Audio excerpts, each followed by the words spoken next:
The last time Monica and I saw each other, I never imagined we would cross paths again under these circumstances. We had sat in the same room, signing the divorce papers, a mere formality to finalize what had long been inevitable. Our marriage had ended well before the ink dried. Seeing her now, after all these years, was like encountering a stranger. We were nothing to each other anymore. I had stopped laughing, stopped being carefree because it felt like reopening a wound I had convinced myself had healed. Before heading home to unwind for the evening, I stopped by a restaurant for a quick meal. Nothing extravagant, just something to close out the day. Dining alone had become second nature to me, and I found comfort in the familiar aroma of sizzling steak and garlic butter. For a little while, I let myself sink into the simple pleasure of a quiet dinner. Then I heard them. I wasn't even facing their table, but Monica's voice was unmistakable. The same woman who once vowed to love me forever now sat across from her new husband, Greg. I wasn't the type to eavesdrop, but Greg's voice cut through the cozy ambience of the restaurant. They weren't exactly being discreet. He laughed, his words slicing through the air. No wife, no kids, no life. His condescending tone hit like a slap. Then Monica laughed too, louder than the surrounding conversations, sharper than I remembered. The room seemed to shrink around me, their words pressing against my chest like a slow, deliberate weight. I could feel other patrons looking at me, some subtly, others openly amused. For a brief moment, the world blurred. The old me, the man I used to be, stirred within, stoking the sting of humiliation. There was a time I would have clenched my fists, ready to fire back, especially when Monica used to wield words like weapons. But that version of me was gone, buried beneath the lessons life had taught me. I took a deep breath, my pulse steady. Lifting my glass, I took a slow sip of water, placed it back down, and then did something they never saw coming. I smiled. Not a forced grin, not a smirk, but a slow, knowing smile. Greg's self-assurance faltered for a split second. Monica shifted in her seat, her laughter losing its edge. They had expected a reaction. They had hoped for a scene, a meltdown. I refused to give them that satisfaction. Without a word, I pulled out my wallet, left enough to cover my meal, and rose from my seat.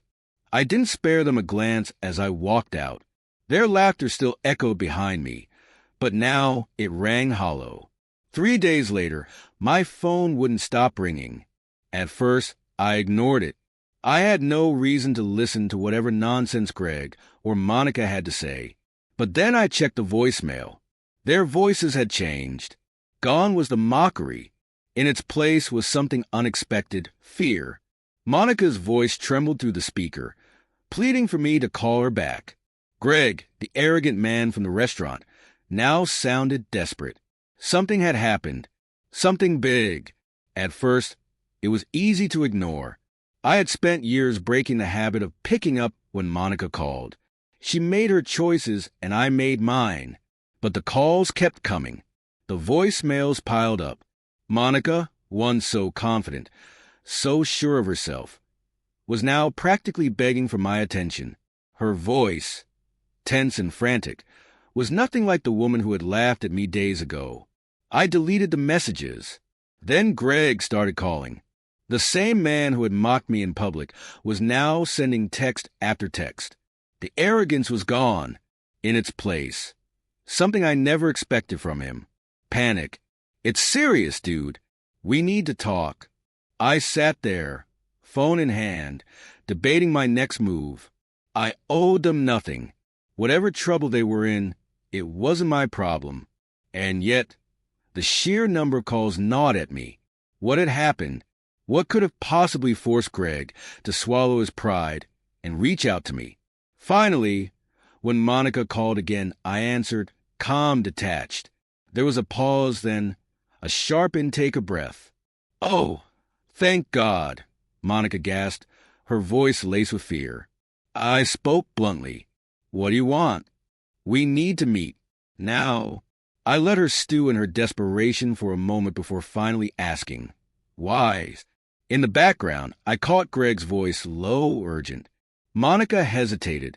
I could hear the weight in her silence, the tremor in her breath. This wasn't someone reaching out to gloat.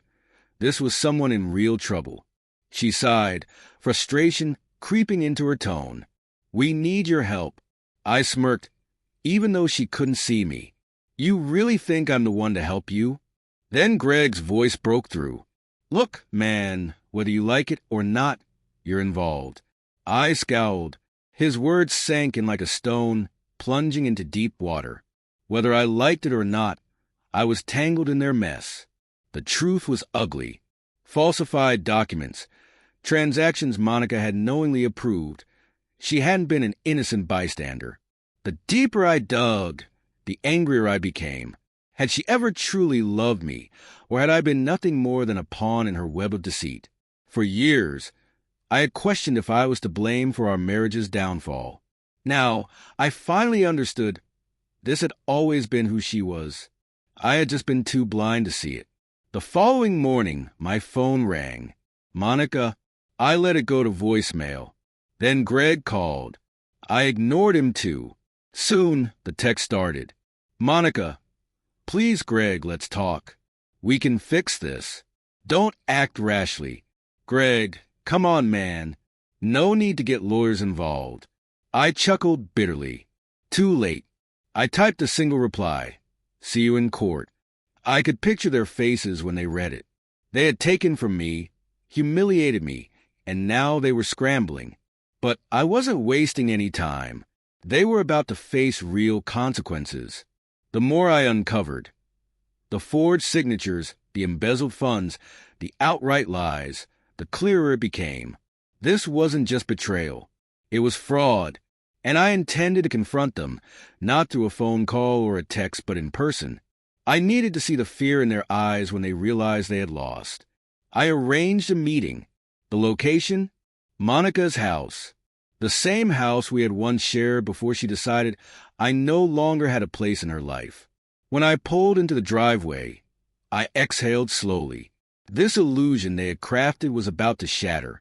I kept my composure. I wasn't here to argue. I was here to end this. Monica opened the door, her face tight with anxiety. "Come in," she murmured, slightly breathless. I stepped inside without a word. The house felt different, less pristine, as though their world was already crumbling. Greg stood stiffly by the couch, his usual smugness replaced by something close to fear. Without hesitation, I pulled the financial documents from my pocket and tossed them onto the coffee table. "Let's talk about these loans." Greg remained silent, his jaw clenching. Monica flinched at the sound of the papers hitting the table. I crossed my arms. "Explain why my name is on them." Monica's hands shook as she picked up the documents, flipping through them as if seeing them for the first time. Greg had the audacity to roll his eyes. "It's just paperwork," he said dismissively. "You wouldn't have used that money anyway." My body tensed. I had expected lies. I had expected excuses. But this was sheer arrogance. I took a step closer, locking eyes with Greg that I locked eyes with Greg, my voice dangerously low. "You stole my identity, forged my signature, and buried me under $400,000 of debt. And you think it's just paperwork." Monica reached out, touching my arm. "Please, let's just talk." I pulled away. Greg smirked, confidence radiating from him. He thought I was bluffing. I leaned in, my tone barely above a whisper. "You just made the worst mistake of your life." His arrogance wavered instantly. "Look, man, this doesn't have to get messy," Greg stammered. I let out a cold chuckle. Too late for that. Turning to Monica, I asked, "You knew, didn't you?" She hesitated, then whispered, "Yes." A bitter smile tugged at my lips. "You were already drowning in this while laughing at me in that restaurant, weren't you?" She didn't respond. She didn't need to. I straightened, inhaling deeply. "Greg, here's what's going to happen," he scoffed. "Oh yeah? And what's that?" "I'm going to ruin you." His smirk disappeared. I picked up the documents, holding them up. My lawyer has already frozen every account linked to my name, every fraudulent loan contested. And the banks? They've launched their own investigation. Monica gasped, "Please, don't do this." I cut her off. In addition, the private investigator I hired uncovered. Greg stiffened. "Your little embezzlement scheme?" Monica's face drained of color. Reaching into my pocket, I pulled out my phone and tapped the screen. An audio recording filled the room, Greg's voice unmistakable.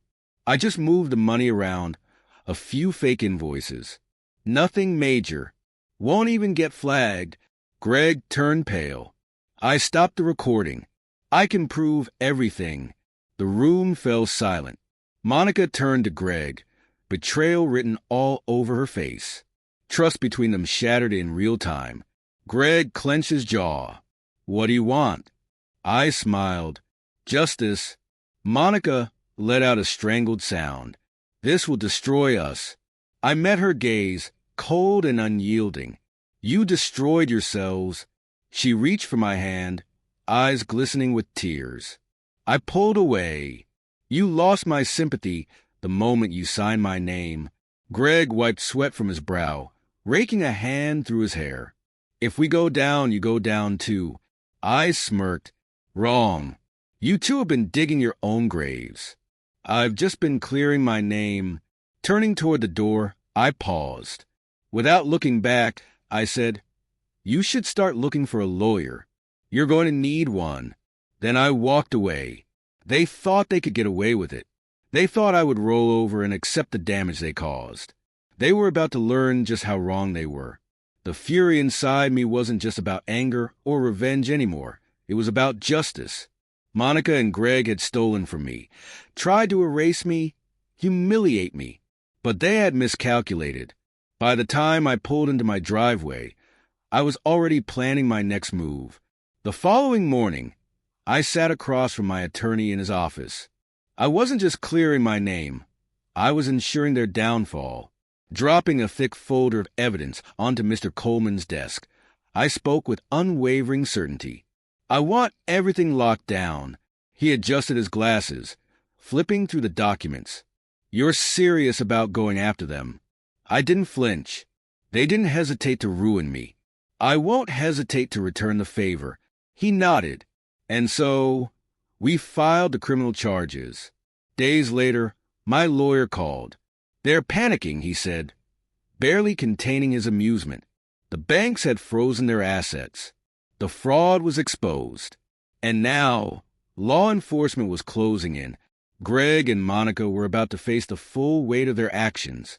Leaning back in my chair, I exhaled slowly. They deserved every second of it.